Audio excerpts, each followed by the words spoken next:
Sean Mullen posts some great things to Twitter about COVID, and this one in particular is about kids in classrooms.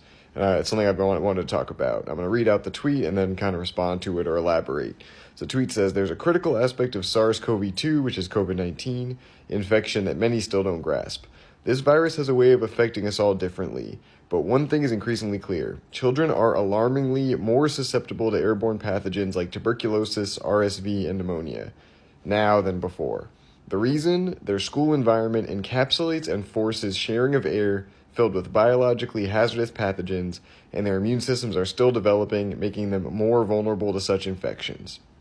So I think what he's saying here is that kids in general are susceptible to these viruses, but additionally, this raises the whole topic of the new normal. And people say, well, we've had these diseases before, now COVID is around, why can't we just treat it like all these other ones? And when you add a new element in, you can't just assume that everything is going to stay the same. And what I mean by that is that COVID is one of the most contagious diseases we've ever seen, and it's airborne.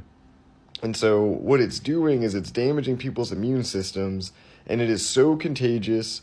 Immunity is so short-lived. In the matter of weeks or months, you can get COVID again.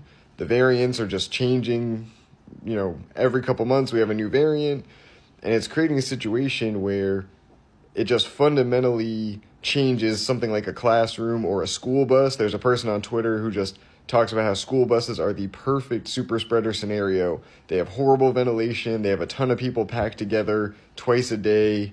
There's a reason that bus drivers are in short supply, and it's not just the horrible wages. It's also a horribly unsafe frontline job to have.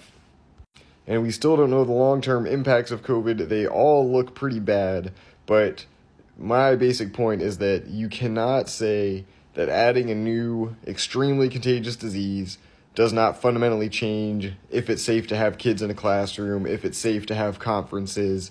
We don't know long-term, but my bet is that we will have to fundamentally change how we do some things until we get next-generation vaccines or substantially improved air quality, which I don't think is going to happen anytime soon. And if you say we don't need these things and we can just go back to the normal before, despite adding an extremely disruptive, contagious, horrible disease to the mix, I don't think the scientific evidence is on your side. I think it's hopium, and I think either you've just submitted to the will of government, corporations, and the powerful, or you've been infected, you don't want to acknowledge all these scary things, so you just want to return back to 2019, even if the science doesn't support that, even if kids are literally filling up hospitals every single year. We are going to have a triple-demic every single year.